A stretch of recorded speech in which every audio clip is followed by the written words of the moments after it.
Okay, so I have the opportunity to be here with Jennifer Van Wyck for us to have a conversation about humanitarian work. Jennifer has a fascinating history that I've had the opportunity to get to learn about recently and yeah, be deeply inspired by and to have all sorts of questions pop up in my experience about like, oh my God, what was it like to be in this situation and what did you do then? And just Jennifer has an extraordinarily adventurous dimension to her impulse to serve humanity and to throw herself into some of the most challenging spaces of human life in doing so. So I want to just read your profile or your bio, Jennifer. So Jennifer Van Wyck, MSM, is a psychotherapist, humanitarian, author, inspirational motivational speaker, spiritual teacher, energy worker, and grounded intuitive guide. Jennifer is passionate about helping people reach their fullest potential by helping them to connect to their inner wisdom and magnificence. She has worked with thousands of people from all walks of life and believes that no pain is too small to focus on, learn from, and overcome. Drawing on her unique experience as a humanitarian, psychotherapist, and energy worker, she weaves all her skills to create programs that profoundly and effectively address the root struggles of her clients. She works with those who have survived natural disasters, epidemics, and war zones, whilst also assisting Western clients and humanitarians all over the world through her online therapy sessions. She's the director of the Van Wyck Consulting, which was created in 2008. She has developed, implemented, and supervised effective programs to address a variety of struggles from trauma to stress management. Yeah, she has received a Meritorious Service Medal from the Canadian government for her work during the Ebola outbreak, and she continues to devote her life to choosing love over fear. Yeah. Thank you, Jennifer, for being up for spending some time speaking to me about your experience in humanitarian work. As the work of Majesty develops, it feels really critical that we get to grips with the nature of the humanitarian work called for today, also with a recognition that, as you've said to me in some of our conversations, we're in a time of big transition as far as the humanitarian work that's happening today, that needs to happen today, that what that humanitarian work needs to be informed by, the growing kinds of awareness across cross-cultural legacies of things like colonization and trauma and international conflict, and that humanitarian work needs to be aware of. And you're someone with an extensive experience and insight that I'm really curious to hear your perspectives here. Thank you for being part Mm. of this conversation. Thank you so much for inviting me. I look forward to collaborating with you over the next little while. Yeah. Mm. So maybe just if you could share a bit, Jennifer, about your experience in humanitarian work. How did you get into that? Where did that take you? Perhaps just giving an outline of some of the most impactful experiences that you had as well in terms of the roles that you were holding. Mm. Yeah, I mean, I think probably like a lot of people listening to this, I was born with a really big heart. And while that can sound super cute, it's actually really horrible when you don't know how to handle it. So, as a child, I was just overcome by the suffering of the world. And so, ever since I was little, I remember being 5 and really wanting to do something to assist the world. So I'm super lucky. I know it's not normal, but as soon as I heard about psychology, I knew I wanted to go into psychology. So I've always had a very strong direction. And all throughout my university, I knew I wanted to work at a global level. Although it wasn't psychology and responding to disasters was a very new thing. It didn't actually start being a thing until the tsunami in Asia, which I think was 2004, 2006, something like this. Yeah. Yeah. And then I was finishing up my master's program when the Haiti earthquake happened. So, like, it was. I think 300,000 people died in that time, which is astronomical. Like it's much more than even in wars. So I was, uh, I've also been doing energy work for a really long time. So I was part of a group that integrated psychology and energy work. And then that group really wanted to do something for the Haiti earthquake. And this had always been something that I was interested in. So I like volunteered to just go down to Haiti for a year and just we created like a small NGO. There was 5 of us, and I was the point person in Haiti, and just created programs to try and help people there. Um, I didn't know what I was doing. Nobody knew what they were doing, and it's kind of something now that I always tell my staff of just because you have good intentions doesn't mean there's always good outcomes. I poured my heart and soul and had absolutely horrible boundaries, and ended up getting PTSD. And I had said I would go there for a year. So I stayed for a year, but year to the day, and I crawled out. And took me 2 years of quite a few different professionals assisting me, helping me put myself back together so that I could function again.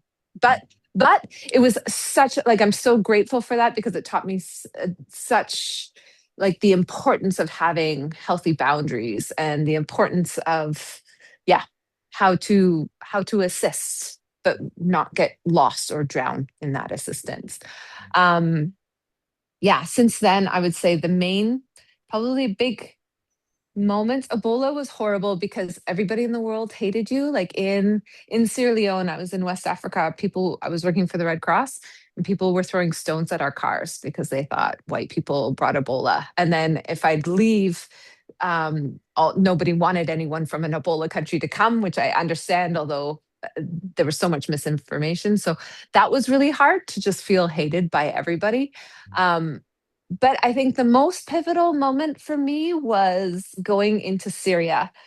I work as a mental health professional, but also I work in it was called gender based violence, but essentially it's working with women and girls who have been raped or experienced a lot of violence, either domestically or in that case, a lot of it was from ISIS.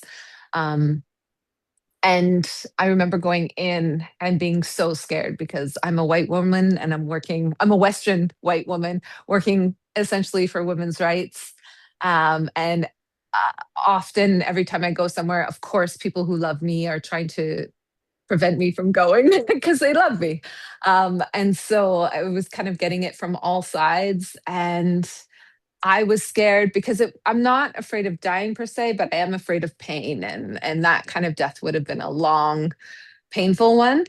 Um, but I really like I have a practice where I do a heart connection and I connect with my heart, and I feel the different emotions she has and what she has to say, but I am the one who ultimately makes a decision. And for me, and we were talking about this earlier, being there when people have lost everything and they're so vulnerable and so broken, and being able to witness that and hold them is absolutely the most important thing in my life. And so it was this beautiful learning moment of I could just hold the hand of my heart and go into Syria anyways. Like feel that fear, take care of that fear, but do what I truly wanted to do anyways. So yeah, yeah, that was a big thing for me. Wow. Yeah, I found myself just feeling something of the courage it must take to make the choice to go into those circumstances. Also feeling the continuation of your big heart, that you were born with and you came into this world with. And but yeah, also the edge that I imagine you face each time you go, where there's a choice, okay, I'm gonna go and I'm gonna put myself into this circumstance. And of course, there's so many unknowns, so many risks, but there's a drive in you to you have been exposed to, you've been with deep human suffering and devastation and loss, and there's a drive to be there and to to give yourself in service to those circumstances. Mhm. What have you Yeah. learned, what have you learned about humans as you've been in these places and circumstances, Jennifer? Mm. I've learned that really we're so similar, Mm, but we like to think we're different. And so you have to respect that. But I've also learned that really, and maybe this has been something that I've been really delving into the last year or so, that continuum of being versus doing. Um, and it there's different layers. So I'll go in and I usually work with communities and I work with local governments as well as international governments to create programs. Um, and on one layer, they want basic needs met, which totally makes sense. And I'll get a lot of kickback of, we don't care about mental health, we want a tent, totally understandable. Um, and also, during the Haiti earthquake, people were so traumatized. And I don't use that word lightly. I know lots of people do, but they were so unable to function that they couldn't even go into that lineup, which gave them free food, or go into that lineup where they got a free tent. And so there's being able to meet people on different levels, on their basic physical level, but also on their functioning. And then also kind of on that existential level of, why did this happen? Like, so many people need to create meaning. And then how can you hold that crack open so that their soul can flood in, mm, really, to use your wording mm, of, because so often, like, it's almost like there's two different ways people can go. um, and that's maybe what I notice in humans. um, we can go the way of creating control, creating knowingness, creating um, the known, doing, or we can transform, you know? Also, and this is slightly off, but Viktor Frankl's book, Man's Search for Meaning, in the end, he talks about how he and his friend are released from the concentration camp, Auschwitz, and there's new plants being grown by a farmer, and he avoids them, and his friend walks through them. And I feel like that's a really excellent metaphor for the two responses people can have to something horrible happen, of, I've gone through everything, so therefore I can do whatever I want, or I've gone through everything, so therefore I don't want other people to suffer. mm. So it's like, okay, how can you support either way? Because it brings out the best, but also the worst in people, obviously. Yeah, especially war. Yeah, I was just considering that. I mean, the depths of despair and desperation that you will have been surrounded by, that you will have seen people existing in just as a matter of course, as they have been terrified for their own lives, that they have been terrified for the loss of, or they've experienced the loss of the life of those close to them, parents, children, family members, loved ones. How have you held yourself as you have been in these profoundly intense circumstances of the just devastating breaking of human hearts and minds and bodies, even in certain ways? Yeah, yeah.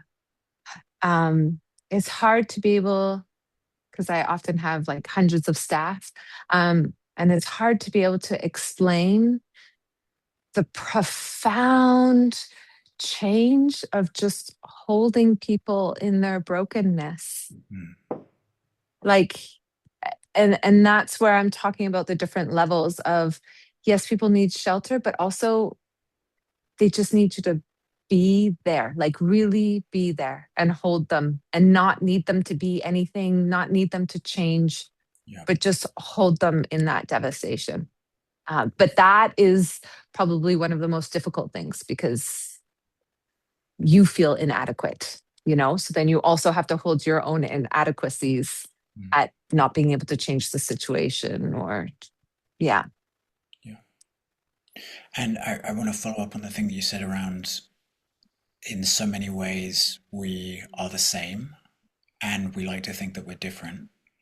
And something that you've shared with me before, and that you hinted to a bit in what you named about the Ebola outbreak that you were when you were there, is that there are also really meaningful cultural differences, right? That someone in your role, people in humanitarian aid work, particularly people coming from the quote unquote modern West into places like Sierra Leone, or more recently, into the Democratic Republic of Congo with the Ebola outbreak that's happened there. And um, there's very different cultural belief systems, very different cultural practices that have to be sensitively, respectfully responded to. And I remember you've spoken a bit about that and the challenges of that to me in the past. I'd be curious if you could share a bit more about like what you've observed in those contexts and the challenges that come up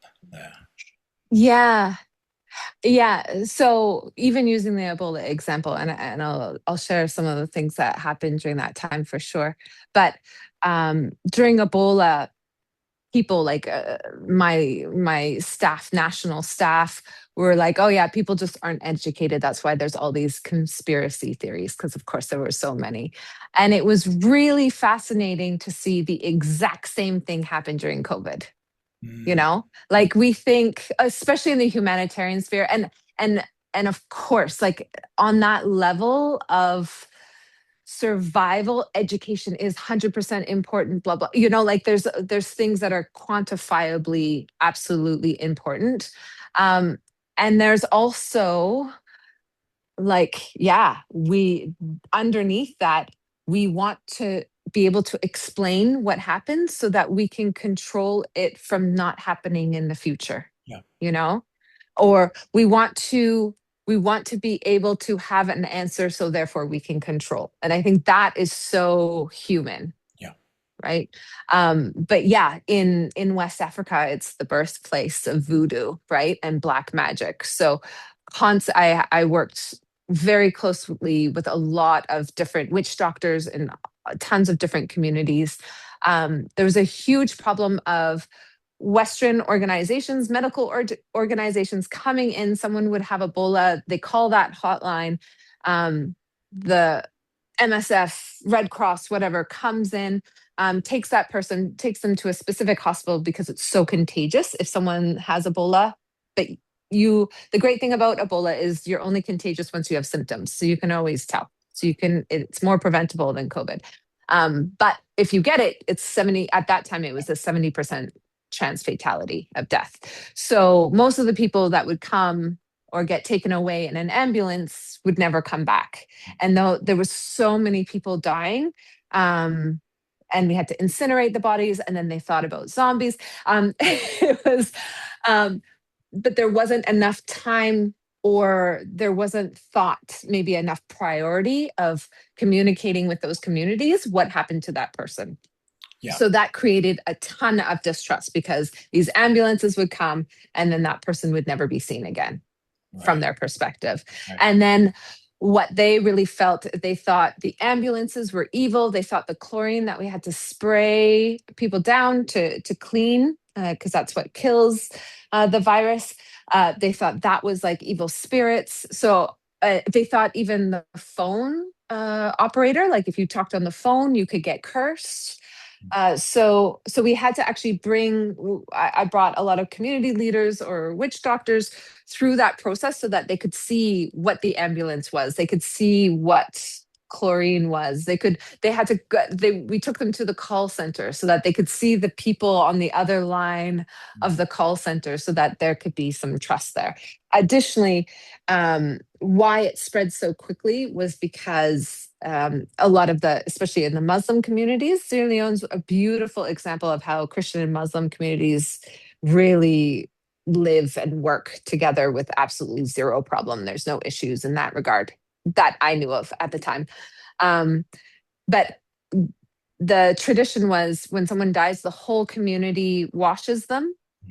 And if you don't wash them, then that person will haunt you for the rest of your life. So you'll be cursed pretty much. So for us to just say, like, when someone dies of Ebola, that's when the viral load is the highest and it's most contagious. So then these whole communities would get Ebola, right? But for us to say stop washing the body is just that's not okay, right? We have to go with the witch doctor of the community so that they can create new rituals of death so that people still feel safe and they're not haunted from, and respecting that, Yeah, like always.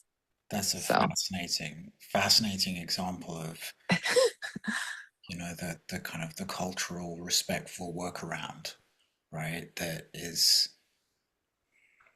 because that's also, I think that's something that you've mentioned to me before, the danger and the tendency of Western do-gooders who come and essentially assert their worldview, assert their reality, which may help in some significant and important ways, but also might involve the violation of consent in meaningful ways and the perpetuation of certain colonial dynamics that also is really painful and harmful and persists with, just maintains and perpetuates pain in certain ways. So yeah, the work of collaborating in the way that you described with community leaders, essentially like the witch doctors that you described, and who have the capacity to, if they're if there can be a bridge that's built with them in order, mhm, and they can support further bridges built with the community to work with different rituals and ceremonies to meet the need of humans who are deeply suffering and feeling pain and grief from the loss of loved ones, and who want to ensure their own safety and the perceived safety of their loved ones in the afterlife, right? So I just feel the delicacy of it, right? I feel the delicacy of it. And then as I think about that, I think about your role, or people in your role, as a bridge between the kind of the governments, or the governments and the aid organizations, and then the actual communities and events on the ground, and the delicacy of that bridging, essentially.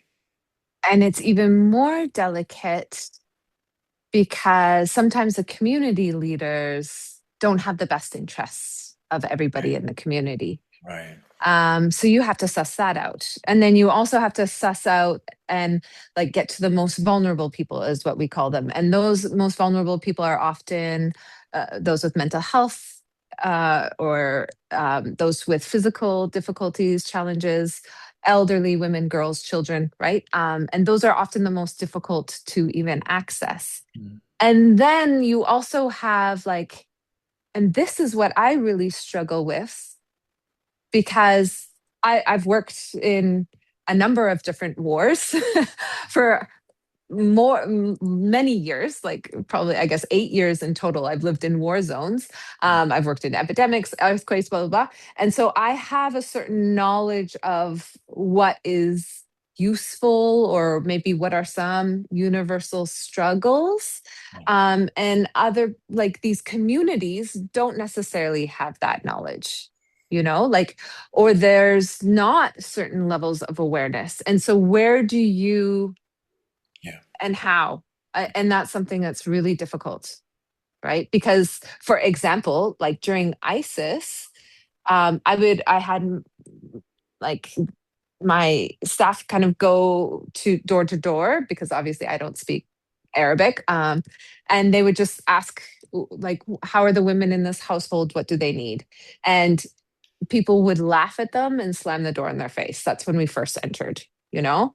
And it's not until like there's just no concept. And so I always say like the first 6 months, it's just listening. You just listen, like right, what's going on. Um, and then I had to reframe it of women are the center of the family. And so healthy women means healthy children. And then people kind of got on board, you yeah, know? Um, but there was nobody would even, not even women themselves would tell me what they needed.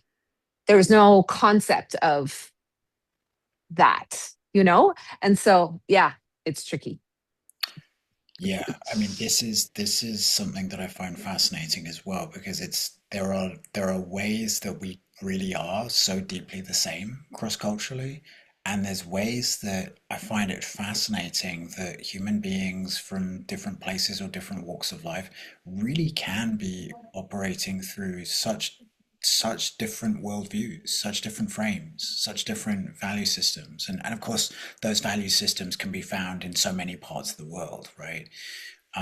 But the capacity, this is something I find fascinating, whether it's in terms of the humanitarian dimension of work that you're describing, or also just in terms of diplomatic work, right, as well, where the capacity to actually attune to a very different worldview held by one or more human beings who you need to form a relationship with and you need to find a way with in order for some, to serve something. The capacity to do that rather than to just overpower them, bypass them, or check out and, just increase disconnection, that's a critical thing, right, today. And to do it relationally, wow, what a thing. And I think most humans, and this is again where I would say humans are quite similar, many humans would rather give their power away Mm, and have you make all the decisions than take that time to sit with that pain or figure out what it is they need. mm, So it's not even, it's like constantly trying to not take the power that people want to give me. mm, Like when I was in Haiti, they thought I was a prophet because for them, they don't have so many words in their language, and language is such a fascinating thing as well. So they don't have a lot of words in their language about like emotions and mental well-being kind of thing. So this is my theory, actually. I should really preface that. So a lot of their physical or a lot of their emotions were represented in physical ways. So people couldn't see anymore, or their legs stopped working, or it was quite dramatic. mm. So then we do stress management workshops, and then all of a sudden they can walk, or all of a sudden they can see, or all this kind of stuff, right? So they thought I was a prophet, and they always wanted me to then do all this. So it was constantly, and it was so relentless and fatiguing, really, of like, no, you found this in yourself, because they did. Like it wasn't me at all, Wow, you know? that's wild. So you're Yeah. like, let me repeat that. So you're saying that in this incredibly intense disaster zone after the Haiti earthquake, where, as you said before, something like 300,000 people died, was it, right?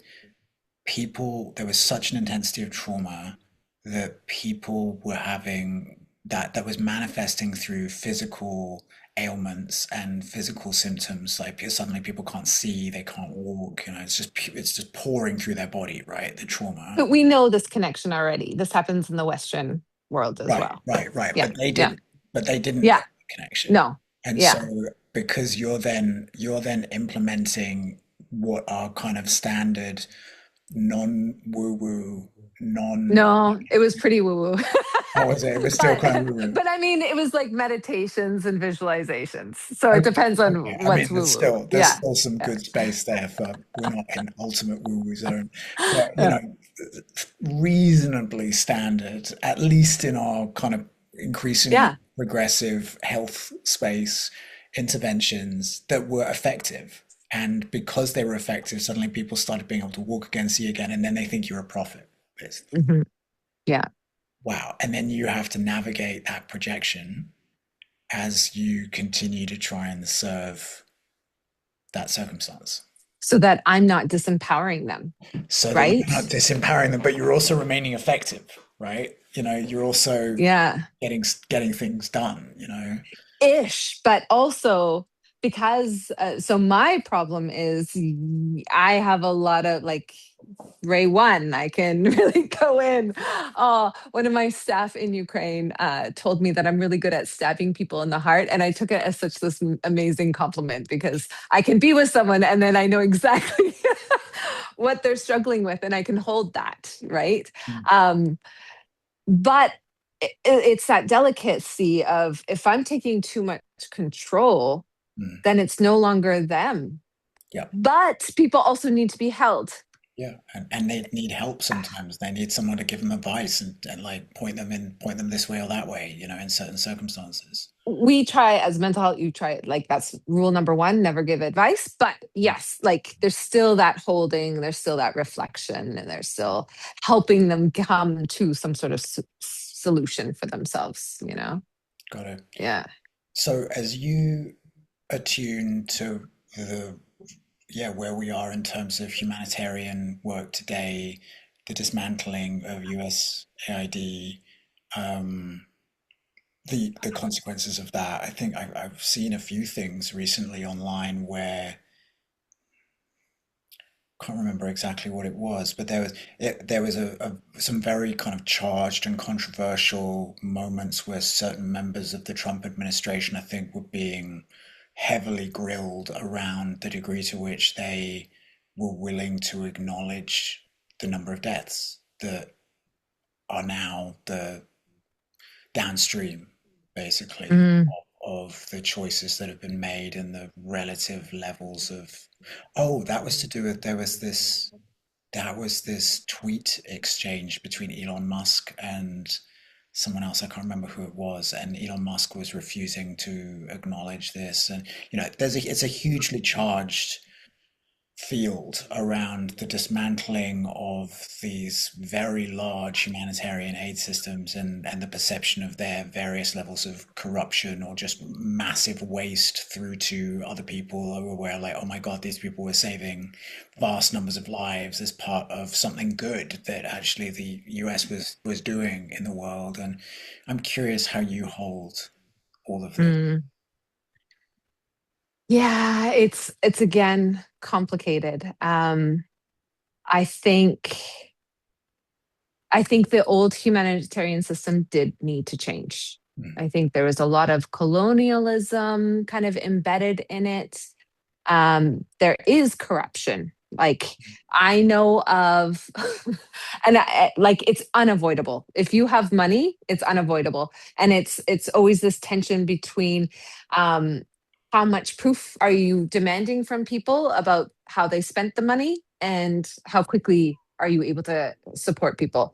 Like, I know of a whole refugee camp that the UN found was absolutely fake. Like, a whole community faked a refugee camp, and because, like, it was difficult to access, and so they just, like, it's mm. constant. And then suddenly they had money pouring in, and Yeah. wow. So and then in Ukraine, that was the big fight of, we had all these very capable local organizations, but not all of them were legitimate. And so you have to have some sort of, like, okay, can you show, like, can we have signatures of the people that attended your programs, blah, blah, blah, blah, blah. Um, versus, but they weren't used to doing that, and then so that also requires a lot of time, and to report on that requires a lot of time, and then so they want to just help people, like, the best ones want to just help people, but unfortunately there's worse ones mixed in. Not everyone's acting in good faith. Definitely not. Yeah. No. It brings out the best and worst. Every situation brings out the best and worst in people. And that's where like, human trafficking completely peaks during disasters. Um Say more about that. Like human trafficking peaks during uh disasters because of people so taking advantage of. yeah, yeah. Yeah, of, like, hey, there's this job in France, Yeah. apply here if you want, and then we'll transport you and your family, and then they take their passports and they never get to France or whatever. Like, it's huge, Yeah. huge. Yeah, like, in Ukraine, there were, I have so many examples, but there were, men that were, and I think probably 80% of them were wonderful. And they would go to the front line with their vans, and they would take people, mostly women and children, to the border to help them get out. But there's nobody following what those men do. If they actually got to the border, if they did something to any of those women and children, how would that get reported? Like, Mm. And I mean, eventually you hear about horrible things that happen, you know. Mm. um Orphanages are huge. Even in Ukraine they were still a big thing, but UNICEF since the 1990s has really said that it's not a good approach to helping children, because I've seen it myself firsthand. Often it's child slavery or it's child trafficking, or they have these children in these horrible situations so that people give money. That money never goes to the children ever, and it's just a front of getting money. Mm. So, and it's become so horrible globally that, I mean, for 20 years now, Seth has said, don't support orphanages. But us, like most normal people, my friends in Canada or in France, don't know about that. Um, so that's one of the things where, how do you balance? And this is what I really struggle with, because I think it's so important that we support each other and that people know that they're not alone and that we realize that we're interconnected and that we do something, Yeah. right? And and this is why I got PTSD in Haiti. You cannot like, there has to be such a profound level of respect, Mm. and also seeing the divinity in those you are working with and never forgetting about that, because it's so easy to be like, oh, this poor child, you Mm. know? Mm. And really it has, like, how we do it and the energy we come from is so essential. And I think when people from places of privilege are helping those with less privilege, that is something that really needs to be talked about and confronted with those people from privilege, because um like, I've suffered from so much guilt, right? Like, I have so much guilt, so therefore I want to do something, but then I'm not doing it for them, I'm doing it for me, Yeah. right? And having that honesty. And so where's that balance between being there for each other but not getting lost in the misery or the helplessness or the victimness, holding them as they feel like a victim, and many of them are, right? But not getting lost or tied into that story. That's so like there's so much there, right? Yeah. There's so much there. Because I feel like what you're speaking to is really like the dynamics of pure service, of where really like Mm, pure service comes from, where it's not a an intervention that essentially instrumentalizes those who are suffering so that I can feel better about myself or about life, and I can tick a box in some way within myself, like I've done the good thing, so now I can do something else on one side, and also not becoming consumed, as you said, not becoming overwhelmed in a way that actually takes us out of a capacity to really be there with the human beings who need us.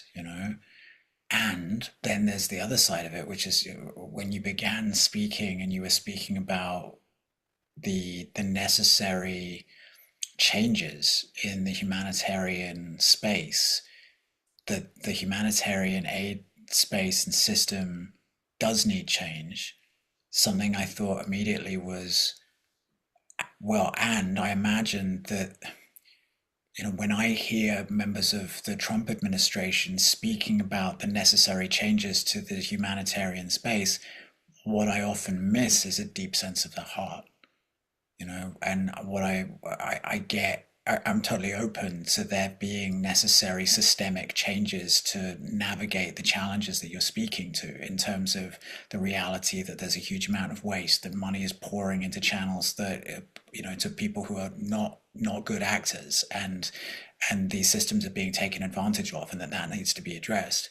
And my heart says no to that all being at the expense of the other thing that you spoke to, which is that we are one humanity, and that, mm, that actually this is all of ours, and we are all deeply interconnected, and on the level of the heart and the soul, we're all basically the same, even at different points in our journey.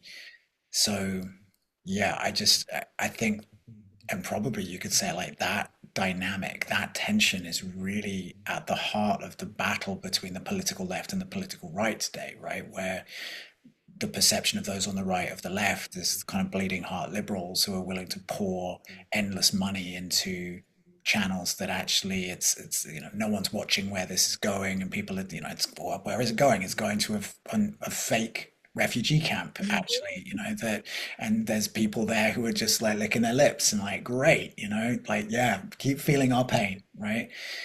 Whereas those on the left, as they perceive those on the right, it can feel like, where's the heart? Like, where's the love here? Where's the recognition of the wider thing that we're all a part of, and that actually the dignity of our humanity needs to show up for beyond just my own ethnocentric or national identifications. So yeah, like that tension, I feel, is such a critical one today as humanity is navigating the inevitable. Like the reality is we already have planetary impact. We already do. Mm. And I feel like so many of the tensions that we're collectively facing today is like, what do we do about that? How do we navigate that? How do I feel about that? How does my nation feel about that? What does my nation do that actually humanity is having planetary impact for all sorts in deeply challenging ways, and that inevitably is starting to usher humanity into the very uncomfortable, difficult realization that we are a planetary species, and how do we handle that whilst we're also deeply tribal and ethnocentric at the same time? So I think what you were talking about is like why we help, right?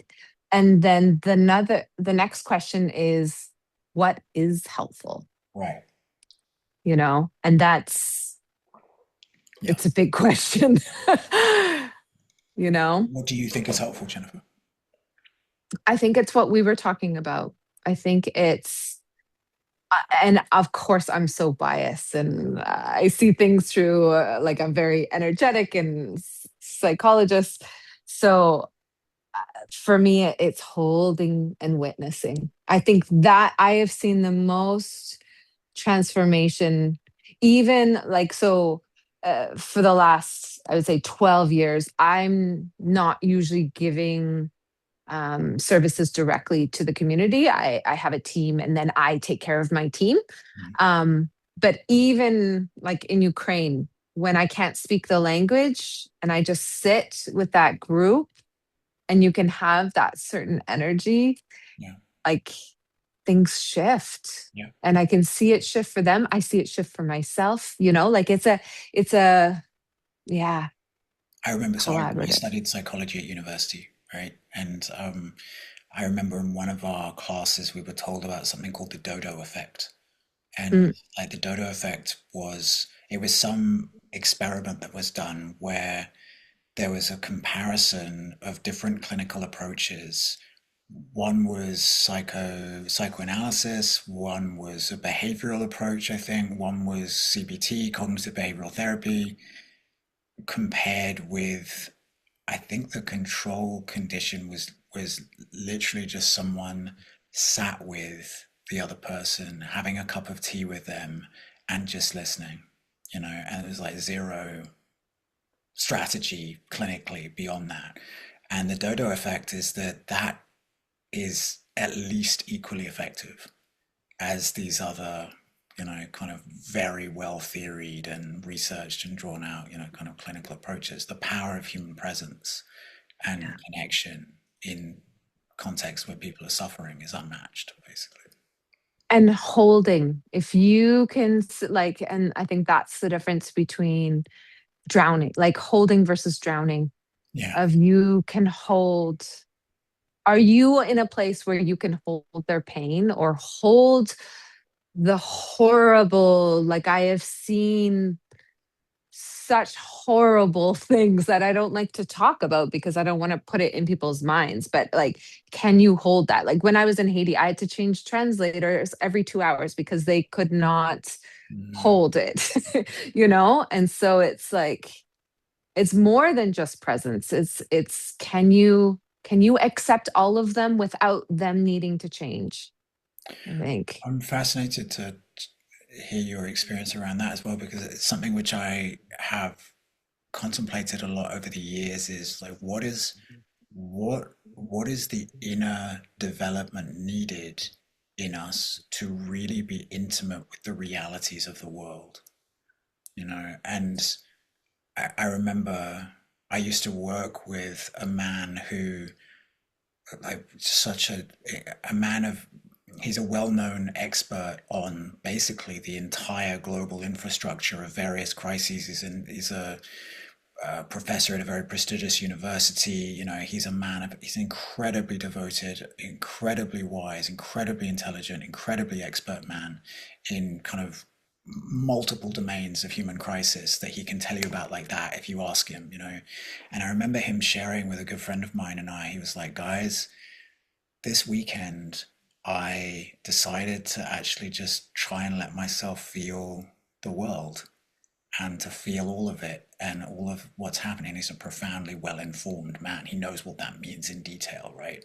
And he said, I got so sick, right? He was like, I got so sick that within half an hour, my whole system crashed. I got completely sick. I couldn't take it, and he got really ill. And I remember we had this reflection about it, like, what are the resources? What's the foundation that's, as for those humans who, like yourself or like others in different ways, who want to step up into the invitation of our times, which is to start to participate in a planetary humanity, basically, and as an individual, and whatever the circumstances of my life and my attempted service and participation and contribution are, but in a way that's grounded, in a way that is not just lost in a noble vision, but simultaneously is, aware of like how many people are being taken into people trafficking right now. Like how many women are being enslaved into enforced prostitution right now. Like how many children are being taken into slavery right now.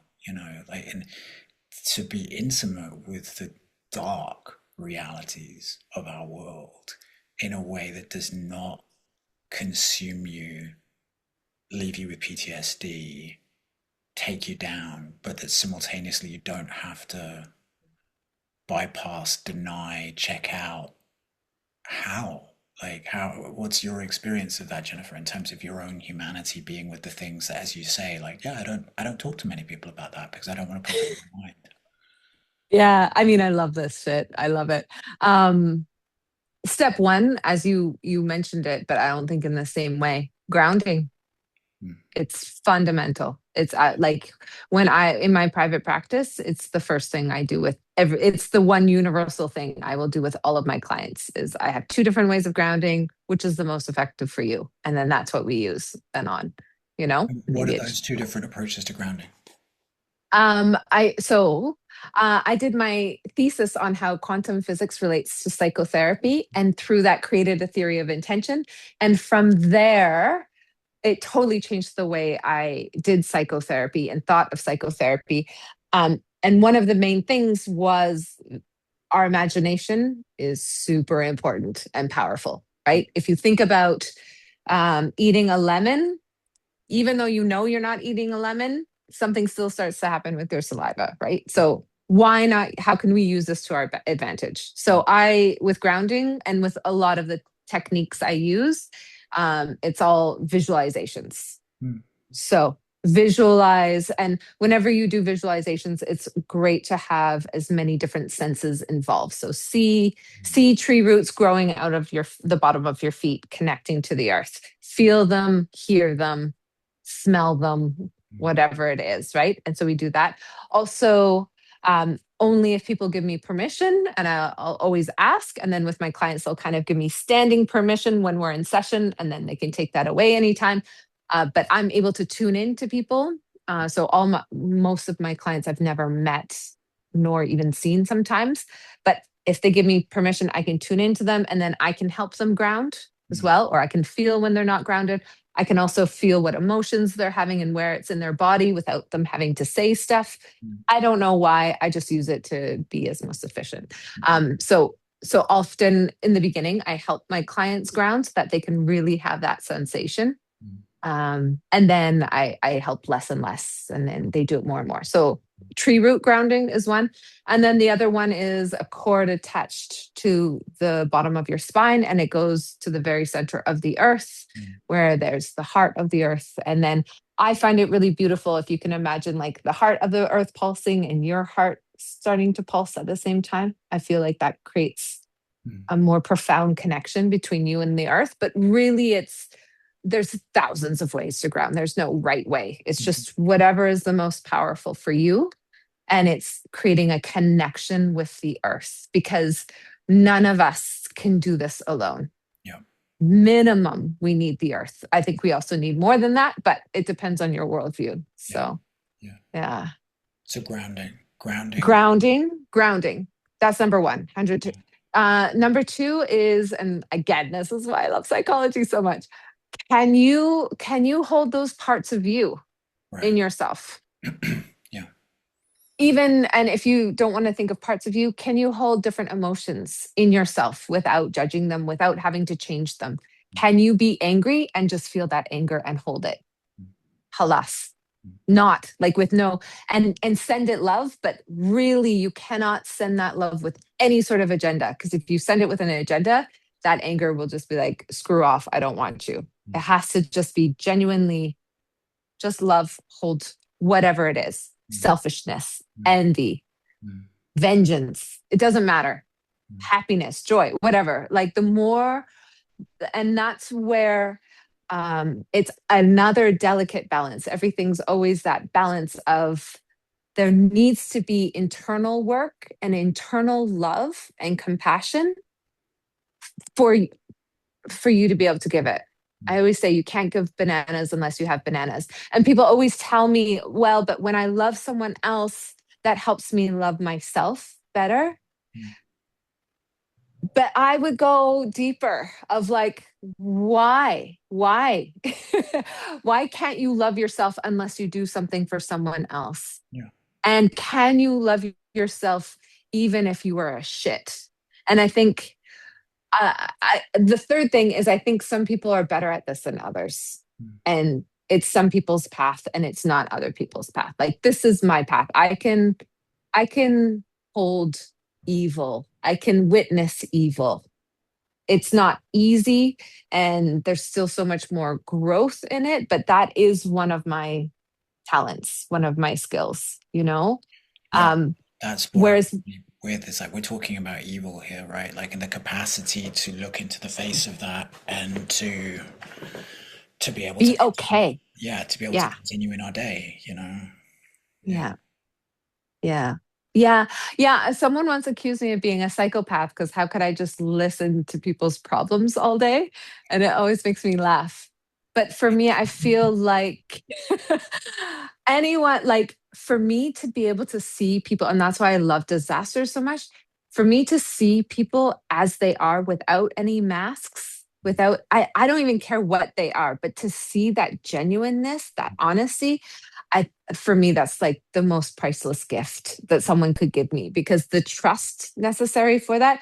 And I think in disasters there's a little bit of trust, but it's also there's just no capacity to put on masks, No, there's no um negotiation on that level, I guess. yeah, Yeah. but wow, I think that's just like there's not a day that goes by where I don't feel the gratitude of that gift, Mm, you know. mm. Yeah. And I'm curious for you to speak a bit into where this orientation has taken you now. So as you said, you've kind of expanded into the more energetic work. And so my understanding is that you still have this quite adventurous humanitarian drive to basically show up and be of service in places that have been impacted and hit by devastating pain and events, but in a way which is perhaps working on a subtler level now than previously. Does that feel true? Yes, yes. And I haven't figured out a way to talk about this Mm, because I am very pragmatic and I'm very practical and logical and I pride myself on those things. mm, And yet I am so weird. And I know that, and there's no avoiding it.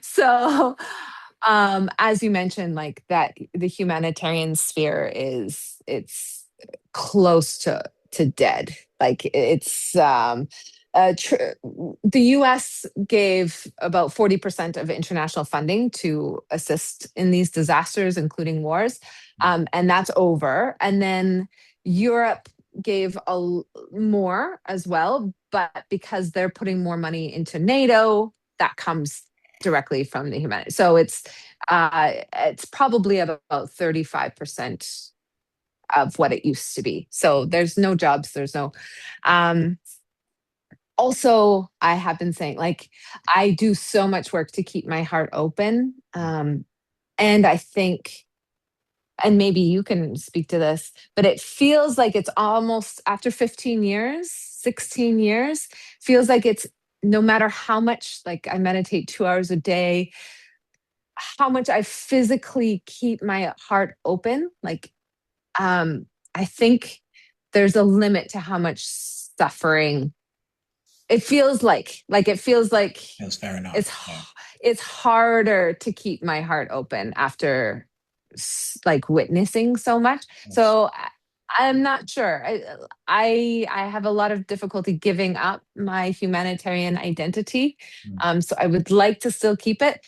And as you mentioned, I'm definitely delving more into the spiritual realm. So I've been doing energy work for 30 years. And I grew up very, very Christian. And so I grew up with demons. I had a friend's brother who was possessed, blah, blah, blah. So it's always really freaked me out. Ghosts. I've worked with witch doctors. I've worked in many, many, many communities where ghosts, spirits, all of that is a very normal way of being, and it's always really, really frightened me because there's a part of me that's always believed in it, but I I don't know anything, and the unknown is scary. And then a few years ago, I was woken up in the middle of in the night of a voice calling my name, and I was like, yes, yes. And it was just like, Jennifer, it called my name 3 times while I was in Ukraine. And I didn't know, but I'm ready. Because I want to serve the world as much as possible. Um, and since I had 5 days, like my program was completely funded by USAID, and 5 days to shut down 2 years of program and leave the country. And so I ended up doing a lot of meditation, went to Samthraki, which is similar to Haydn. And that really set the stage for me to anchor more deeply in love. Mm. Um, and since I've been able to do that, I've been able to really, I've also had many teachers, and am working with spirits directly now, and doing a lot of curse unraveling, whether it be people's present life or through their ancestry, of course, only with permission. Um, I really believe in sovereignty. So I think I think we don't understand how much there is influencing us. We think we you see that in psychology. People think that it's their partner that's making them unhappy, but really it's because it's been winter for 6 months. Like there's way more breakups that haven't, and we attribute weather to our partner. And I think we mal attribute things. And so what I like to do is clear away the spiritual entities or blocks or whatever so that people can make a real decision Mm. from them. Mm. So the word that freaks everybody out is possession. And possession is quite common. It's much more common than anybody thinks. And it's not always like The Exorcist, where you have this really negative entity that's possessing people, but it could be, yeah, there's so many different reasons why it could happen, but it does influence the way you think and even some personality traits. And so I'm really assisting people also in clearing that. Mhm. And I like how it works with psychology, because we're on earth, we're in this reality. And I think it's really important. And this is my problem with being too woo woo, because I think it's important that we take ownership of the fact that we're physical human beings. So I never recommend this as like the first thing to try if you have medical ailments or something. But I do think we're a transition like between the spiritual world and the physical world. And I think both are there. And so psychology kind of helps people deal with things on a physical, mental level. And then the spiritual work helps deal things on the more spiritual realm. Yeah, yeah, Yeah. yeah. Yeah. Thank you for explaining that. I mean, despite the fact that many of us live in highly rationalistic, often strongly atheistic, or at least kind of agnostically informed societies,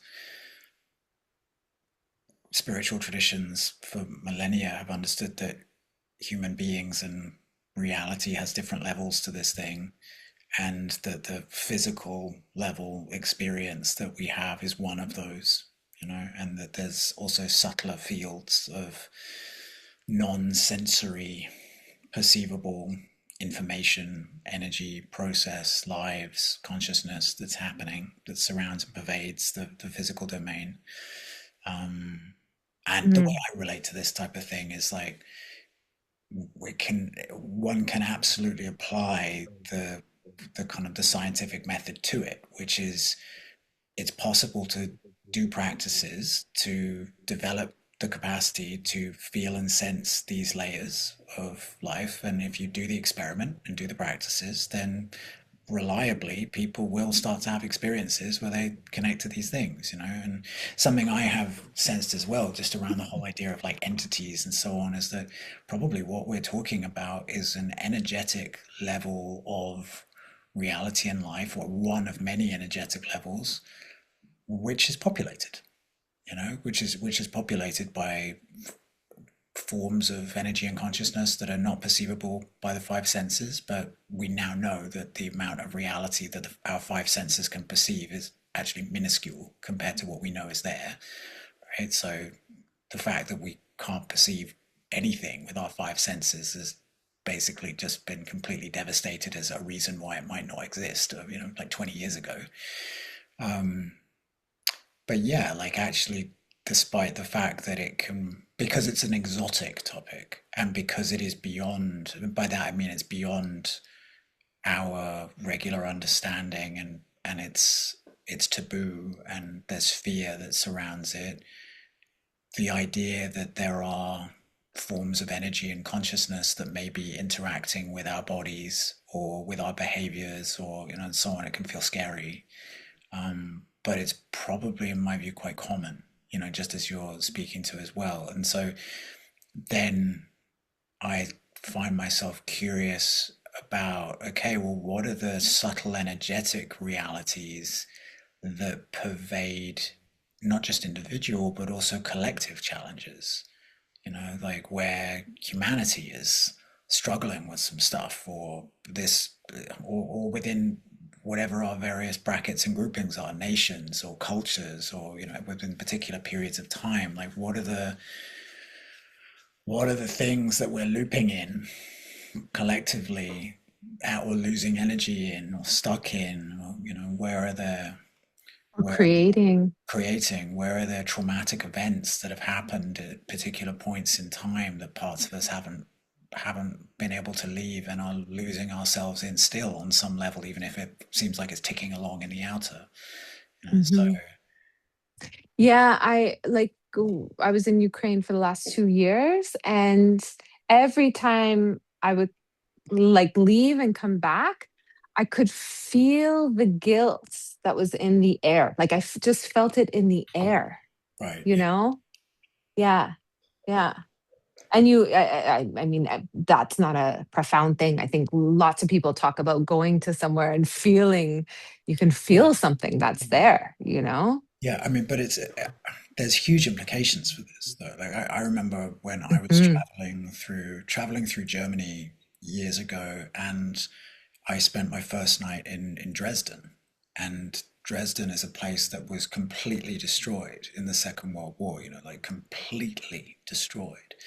And I remember the first night staying there, I just had this incredibly intense night of feeling and going through like feeling the, and I'm not someone where that normally happens, but just being deeply impacted by what I sensed was still in the air there Yeah. from what had happened. And if we just begin to get a sense that there are fields that are surrounding us doing our thing, and those fields can be pervaded by grief, they can be pervaded by unprocessed rage, they can be pervaded by unprocessed trauma, they can be pervaded by forms of energy and consciousness that are part of something being stuck, then that has huge implications for us being able to free ourselves, from, and obviously it takes practitioners, it takes people who have developed competency, expertise, which are normally in more,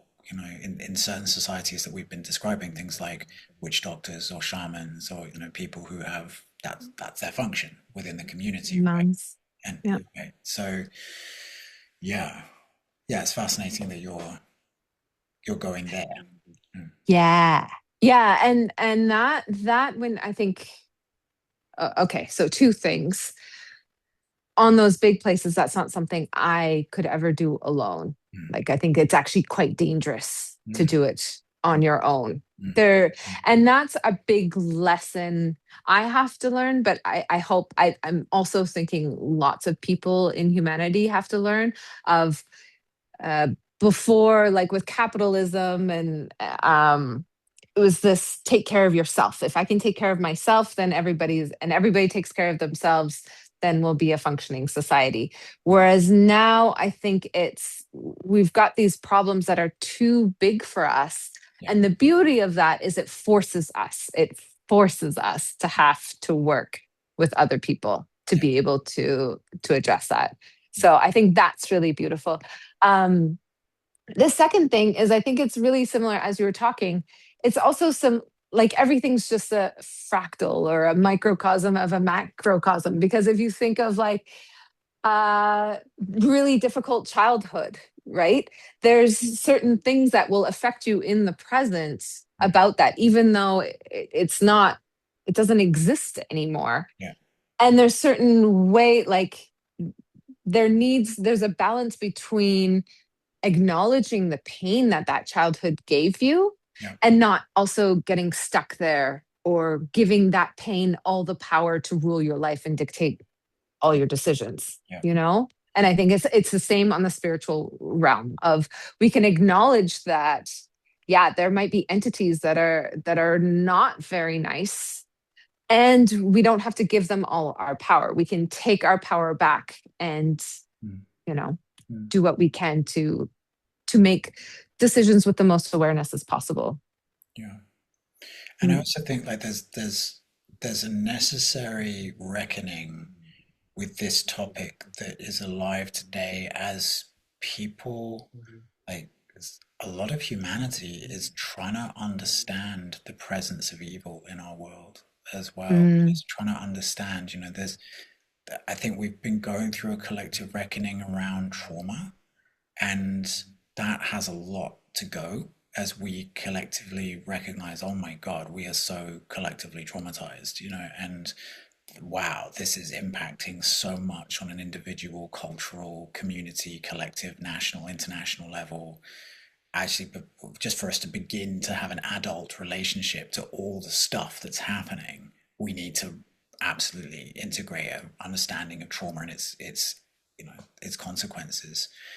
And there's also ways that there's stuff that happens in the world, whether it's from human trafficking or like the things that you experienced as were in the proximity of ISIS, all the way through to where it feels like there's forms of power and domination that are being maintained that have something,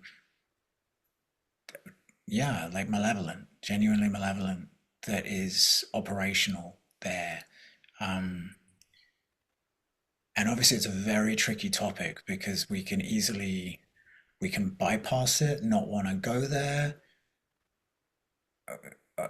kind of project that it's all woo woo, or we can go full woo woo, that maybe misses something of what's actually there, that is some percentage of woo woo, right? And who knows what percentage, right, that is. So, but there's something here I sense around that's alive in our times, the Epstein scandal, and what is in all of those files, and just the sense of, okay, what are the forces that are maintaining a deep sense of separation and violence in the world, in various ways that are overt and covert. And I remember, like, a friend of mine said once that actually, despite all the kind of conspiracy theories that people have sometimes, really the scariest thing on the planet is is just how just how low a lot of the human consciousness is, actually, right? And I think there's something there in that, and there's also there's some stuff, you know. Yeah. So yeah. Two things. Hmm. Yeah. Always two, it seems like. Um, I don't think everybody has to do everything. That's Yeah. what I love about humans. So some people can work at looking at that evil. Some people can just avoid it because they're not ready for it. And some people can do whatever's in between, right? For sure, a trigger of mine is when people do not want to look at what's there because it's difficult. But that's a trigger of mine because there's a big part of me that also doesn't want to look, because if you see something, then that means you have to do something about it. Mm. Um, so there's that. But the other thing, and this is what's been really blowing my mind, is every time I do a depossession, I learn so much because I have no idea what's going on, really. We are in space. I have no idea what's going on. I love. That's it. Those are the three things I know. um, and one, I was doing a depossession of this really, really nasty entity. And I could see all the different people he had possessed through different lifetimes, like through time. And I saw five, and they did horrible, nasty shit. Mm. Um, and the kind of depossession I do is called compassionate depossession. So I'm certainly not at the strength where I can force entities to do what they don't want. Usually, if they come to me, it's because they're ready. Um, and part of the process is them having, like, bringing spirits that care about that entity regardless of how evil they are, and filling them with respect, and then if they can handle it, with love, and then that grows them so that they can't really quite fit in our realm anymore, and then we bring them to their perfect place, like go to their threshold. So often these non-human entities are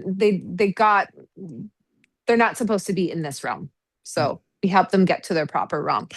Um, so before he went to his proper realm, this evil, and I could feel how evil he was.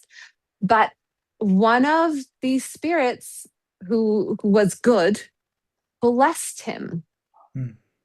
Mm. And it was such a huge moment of, we think we know what's good and bad, what's evil, what's love.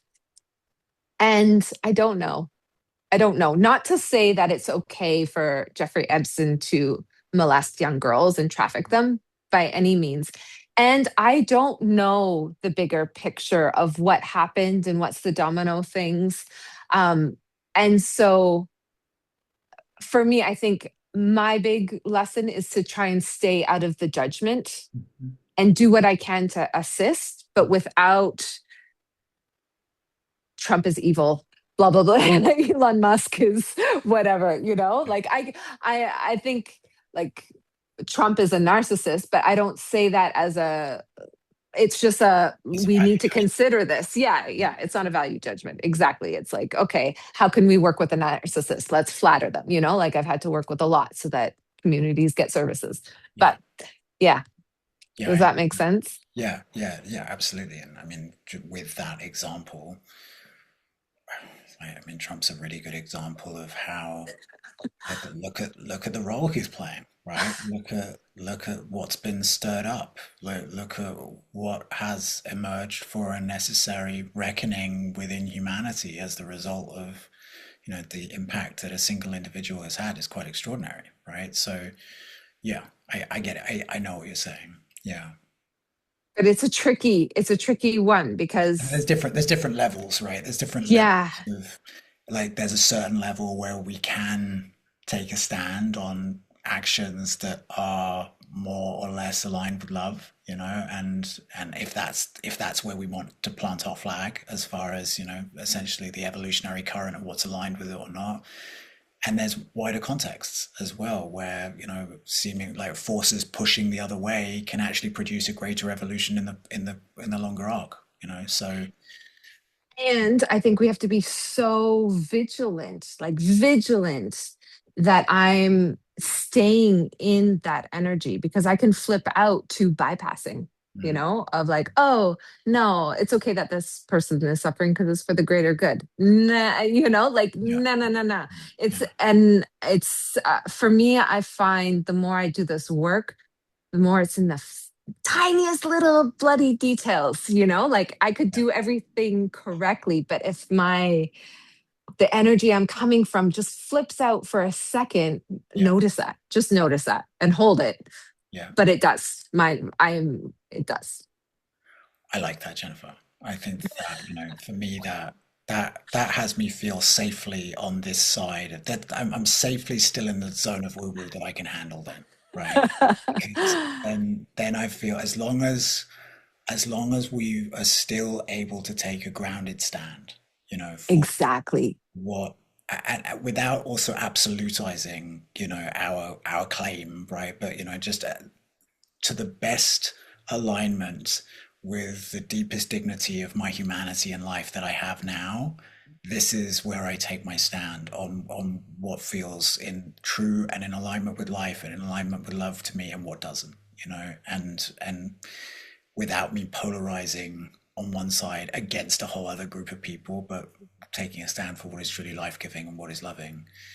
And something I notice as well can happen sometimes as we traverse this space is there can be a kind of a moral relativism that we slip into, that some people can slip into, like, well, who knows, and yeah, the new, I think, like, those are such critical practices and exercises of nuance to be able to hold both, to be able to be humble enough and, like, I do not know the profoundly interconnected karmic web of my own being, really, in such a profound level of detail, let alone humanity, right? So I can sense and guess and participate in the process just as best I can.